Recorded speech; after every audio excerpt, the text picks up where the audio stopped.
వృశ్చికం వారికి గనక చూసుకున్నట్లయితే ప్రధానంగా మీ యొక్క రాస్యాధిపతి అయినటువంటి కుజుడు శనితో కలిసి ఉంటున్నాడు పంచమ స్థానంలో ఈ పక్షంలో కూడా.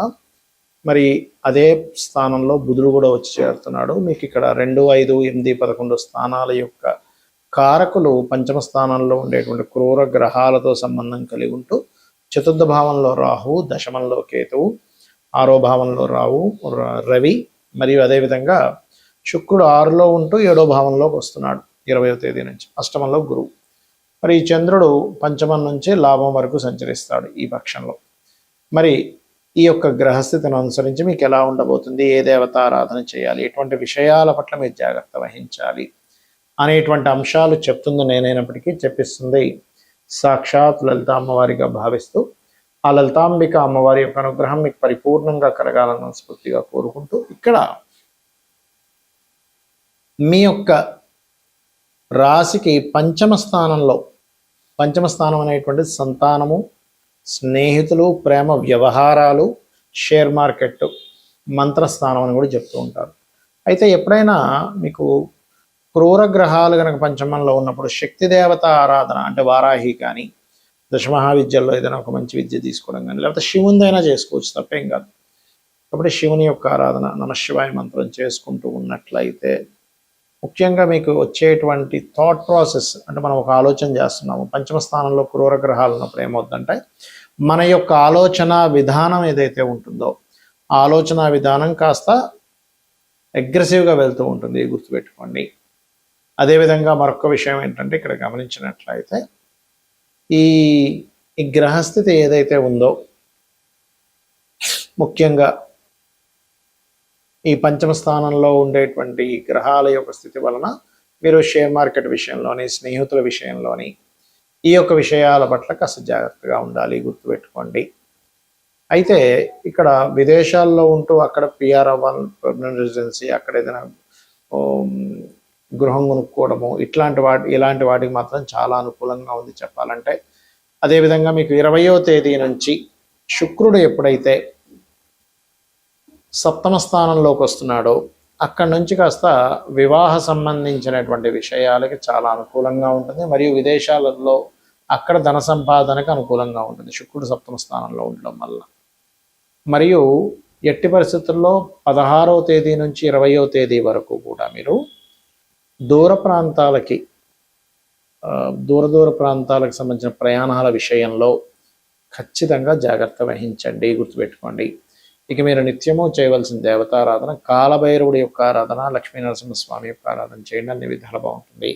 ఇక్కడ ఇప్పుడు ఉన్నటువంటి పరిస్థితులు ఏవైతే ఉన్నాయో బయట ఉండేటువంటి పరిస్థితులు ఈ శని కుజుల కలయిక వల్ల కొంచెం మన ఇండియాలో కూడా కొంత ఈ బాంబులు పేలడం అనుకోండి, లేకపోతే కొంత ఉద్రిక్తంగా ఉండే ప్రభావం పెరుగుతుంది. అంటే అలాగా కొంచెం ఎండ మనకు చూడండి బయట తీవ్రంగా పెరగడం, ఆ ఎండ వస్తూనే ఒకటేసారి అంటే వాతావరణంలో జరిగేటువంటి మార్పులు ఏమిటి అంటే విపరీతమైన ఎండలు, దాంతోపాటు సడన్గా ఉన్నటువంటి వర్షాలు శని కుజుడు కలయిక వల్ల.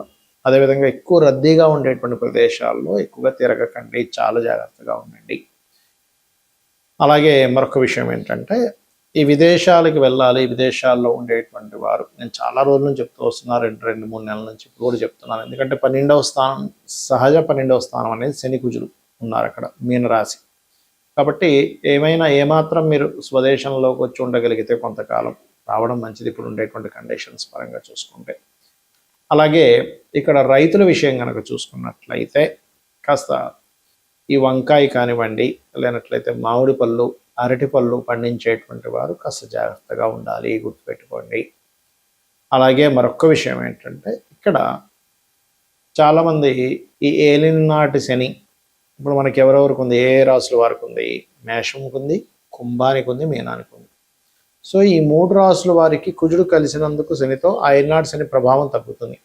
కానీ ఆ 2 గ్రహాల యొక్క ప్రభావం ఉంది కాబట్టి ఏలినాటి శని 3 రాసులకు చెప్పుకున్నాం మనం. అష్టమ శని సింహం వారికి ఉంటుంది, మీనము వారికి అర్ధాష్టమ శని ఉంటుంది. కాబట్టి వీరందరూ కూడా శని కుజ గ్రహాల దగ్గర దీపారాధన చేయడం ముఖ్యంగా తెలుసుకోవాలి. ఇంకొకటి ఏంటంటే షేర్ మార్కెట్ కారకుడైనటువంటి బుధుడు ఈ యొక్క శని కుజ గ్రహాల మధ్యన వస్తున్నాడు కాబట్టి షేర్ మార్కెట్లో మీరు ఎప్పుడూ చూడనటువంటి ఫ్లక్చుయేషన్స్ జరగనున్నాయి రాబోయే 25 రోజులు కూడా గుర్తుపెట్టుకోండి. బుధుడు వస్తున్నాడు మీన రాశిలోకి. ఇది చాలా చాలా చాలా ఇంపార్టెంట్ అయినటువంటి విషయం. అది ప్రధానంగా గుర్తుపెట్టుకోండి. అలాగే మరొక విషయం ఏంటంటే ఇక్కడ ఈ ట్రేడింగ్ చేసేవాళ్ళు, షేర్ మార్కెటింగ్ రిలేటెడ్ సంబంధించినటువంటి వాటిలో ఉండేటువంటి వారు, మరియు మార్కెటింగ్ రంగాల్లో ఉండేటువంటి వారు ఈ యొక్క విషయాల్లో జాగ్రత్తగా ఉండాలి. అయితే ఎప్పుడు కూడా గోచారం అనేటువంటిది మనకి కొంత పర్సెంట్, ఒక 10 to 15% పనిచేస్తే మన పర్సనల్ చార్ట్ ప్రధానంగా పనిచేస్తుంటుంది అక్కడ.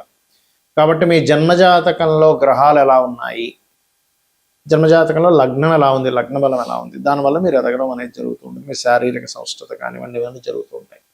ఇక రెండవ భావం ధనస్థానం, అంటే మీకు ధనయోగం ఏ రకంగా ఉంది అనేది ధనభావాన్ని బట్టి చూసుకోవాలి. అంతేగాని ఎల్నాటి వచ్చింది కాబట్టి ధనం లేదనుకోవడానికి కాదు అక్కడ.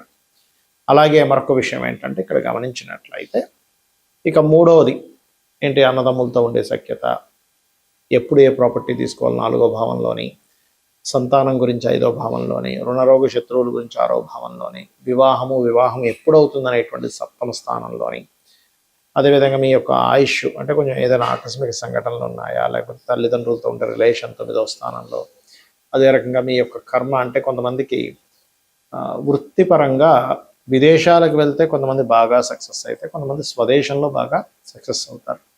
కాబట్టి విదేశాల్లోకి వెళ్తే బాగుంటుందా, స్వదేశంలో బాగుంటుందా అనేటువంటి ఒక క్లారిటీ అనేటువంటిది మీకు మీ 10వ భావాధిపతి ఎక్కడున్నాడనే దాని మీద వస్తుంది. కాబట్టి ఏంటంటే ఇన్వెస్ట్మెంట్స్ కానివ్వండి, బిజినెస్ రాణించేది కానివ్వండి, అన్నీ మీ జన్మజాతకంలో ఉంటాయి. గోచార ఫలితాలు కేవలం 10 to 15% మాత్రమే. ఇది ప్రధానంగా గుర్తుపెట్టుకోండి. అలాగే సరే జాతకం లేదు, అప్పుడు ఏం చేయాలి? మీరు చక్కగా మీ యొక్క జాతకం లేనంత మాత్రం చేత చింతించకుండా అమ్మవారి యొక్క ఆరాధన నిత్యము లలితా సహస్రనామాలు, లేదా విష్ణు భక్తులు అయి ఉన్నట్లయితే విష్ణు సహస్రనామాలు, శివభక్తులు అయ్యారు శివ సహస్రనామాలు చేసుకోండి.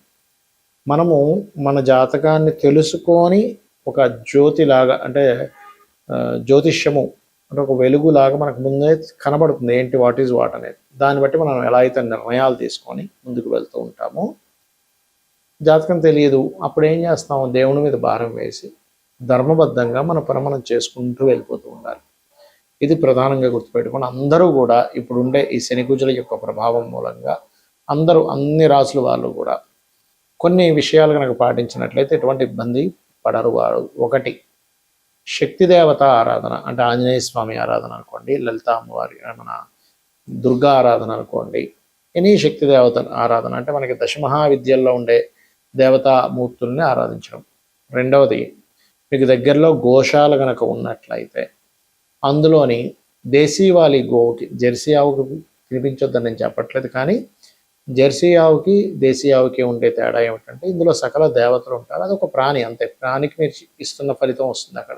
ఇక్కడ సకల దేవత ఆరాధన జరుగుతూ ఉంటుంది, గుర్తుపెట్టుకోండి. ఆ రకంగా మీరు ఎప్పుడైతే ఈ యొక్క గోవులకి తినిపిస్తారో చక్కటి ఫలితాలు వస్తాయి. మరియు శనివారము మంగళవారం అందరూ కూడా ఎటువంటి ఇన్వెస్ట్మెంట్స్ చేయకండి దయచేసి. ఇది ప్రధానంగా గుర్తుపెట్టుకోవాల్సినటువంటి అంశం, గుర్తుపెట్టుకోండి. ఇక మీరు ఇంకొక విషయం ఏంటంటే, అందరూ కూడా ఇన్వెస్ట్మెంట్ షేర్ మార్కెట్ గురించి చెప్పాను. ఈ గోవులకి పెట్టేటువంటి విషయం ఒకటి, చండీ వినడం కానీ చండీ పారాయణం కానీ ఇవి గనక చేసినట్లయితే మీ జన్మజాతకంలో ఒక్కోసారి చూడండి మనకి బ్లాక్డ్ భాగ్య చక్ర అంటూ ఉంటాం. ఏదైనా బ్లాక్ అయి ఉందండి, చక్రంలో సంథింగ్ దోషం ఏర్పడింది, నేను దీనివల్ల చాలా కష్టం పడుతున్నాము అని అనుకునేటువంటి వారికి మీరు గనక చండీ వినడం కానీ, ఇప్పుడు చాలామంది ఏమనుకుంటారంటే ఆలయాల్లో సామూహికంగా జరుగుతూ ఉంటాయి. ఆ రకంగా సామూహికంగా జరుగుతున్నప్పుడు అక్కడికి వెళ్తే మనం అన్ని డబ్బులు కట్టలేం కదండి అన్నప్పుడు మీరు అక్కడికి వెళ్ళి కూర్చున్నా కూడా అందులో 0.5% వస్తుందని చెప్తుంది శాస్త్రం. అక్కడికి వెళ్ళి పార్టిసిపేట్ చేసినా కూడా ఇలా చేయండి, అన్ని విధాలా మీకు బాగుంటుంది. శ్రీమాత్రే నమః.